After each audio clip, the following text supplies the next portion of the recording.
ورحمۃ اللہ وبرکاتہ۔ الحمد للہ کفا وسلام علی عبادہ الذین اصطفیٰ اما بعد۔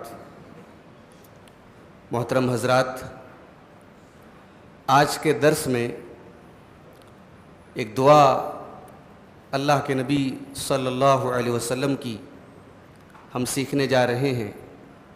اس دعا میں اللہ کے نبی صلی اللہ علیہ وسلم 3 چیزوں سے اللہ تعالیٰ کی پناہ مانگتے تھے۔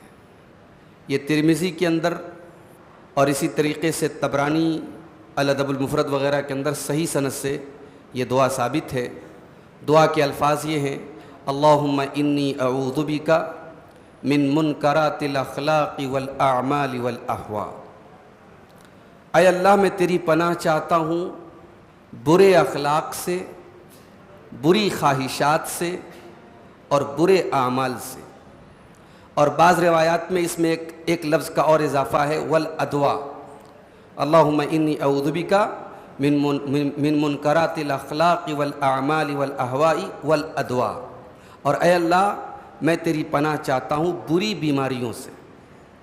میرے بھائیوں، اس میں سب سے پہلے اللہ کے نبی صلی اللہ علیہ وسلم نے برے اخلاق سے اللہ کی پناہ مانگی ہے۔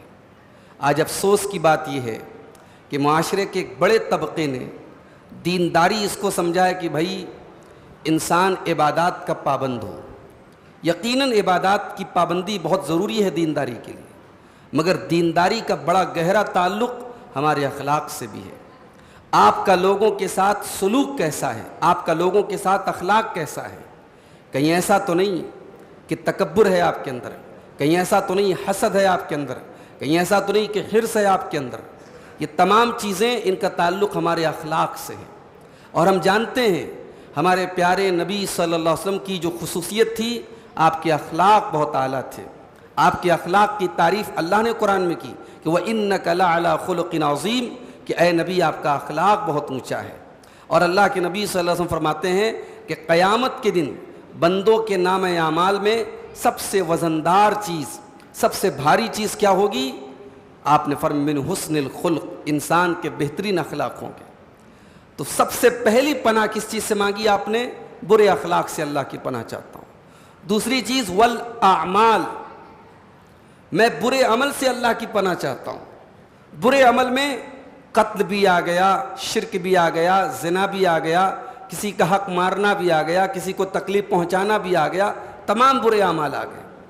اور تیسری چیز والاہواء، اور اے اللہ میں تیری پناہ چاہتا ہوں بری خواہشات سے۔ انسان کو گناہ تک لے کے کیا چیز جاتی ہے؟ اس کی خواہشات جاتی ہیں۔ اگر انسان کی خواہشات صحیح ہو جائیں تو انسان کا عمل بھی صحیح ہو جائے۔ انسان بہکتا ہے اپنی بری خواہشات سے، تو اللہ کے نبی پناہ مانگتے تھے کہ اے اللہ میں بری خواہشات سے تیری پناہ چاہتا ہوں۔ اور اسی لیے قرآن کریم میں کامیاب لوگوں کی یہ پہچان بتائی گئی کہ وہ اپنی خواہشات کے حساب سے نہیں چلتے، وہ اللہ کے دین کے حساب سے چلتے ہیں۔ فَأَمَّا مَنْ طَغَىٰ وَآثَرَ الْحَيَاةَ الدُّنْيَا فَإِنَّ الْجَحِيمَ هِيَ الْمَأْوَىٰ۔ اللہ نے فرمایا کہ جو سرکشی اختیار کرتا ہے اور دنیا کی زندگی کو آخرت پر ترجیح دیتا ہے، وہ جہنم میں جائے گا۔ وَأَمَّا مَنْ خَافَ مَقَامَ رَبِّهِ وَنَهَى النَّفْسَ عَنِ الْهَوَىٰ، اور جو اپنے رب کے سامنے کھڑا ہونے سے ڈر جائے گا اور اپنے نفس کی خواہشات سے اپنے آپ کو روک لے گا، فَإِنَّ الْجَنَّةَ هِيَ الْمَأْوَىٰ، اس کا ٹھکانہ جنت ہے۔ اور چوتھی چیز جس سے اللہ کے نبی پناہ مانگتے تھے، والادواء، اور بری بیماریوں سے میں تیری پناہ چاہتا ہوں۔ کوئی ایسی بیماری جو انسان کو محتاج بنا دے، دوسروں کا جو ہے دوسروں کے آگے ذلیل کر دے، ایک ایسی بیماری جو انسان کی زندگی کی گاڑھی کمائی کو ختم کر دے، ایسی تمام بیماریوں سے ہم اللہ تعالیٰ سے پناہ چاہتے ہیں۔ تو والادواء کے اندر تمام بڑی بڑی بیماریاں آ گئیں۔ تو یہ 4 چیزیں ٹوٹل ہو گئیں۔ اللہم انی اعوذ بک من منکرات الاخلاق والاعمال والاہواء والادواء۔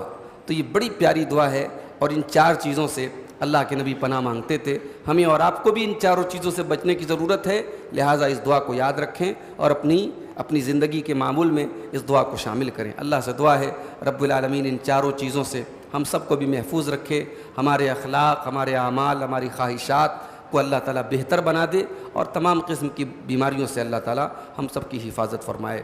آمین. وآخر دعوانا ان الحمد للہ رب العالمین. السلام علیکم ورحمۃ اللہ وبرکاتہ.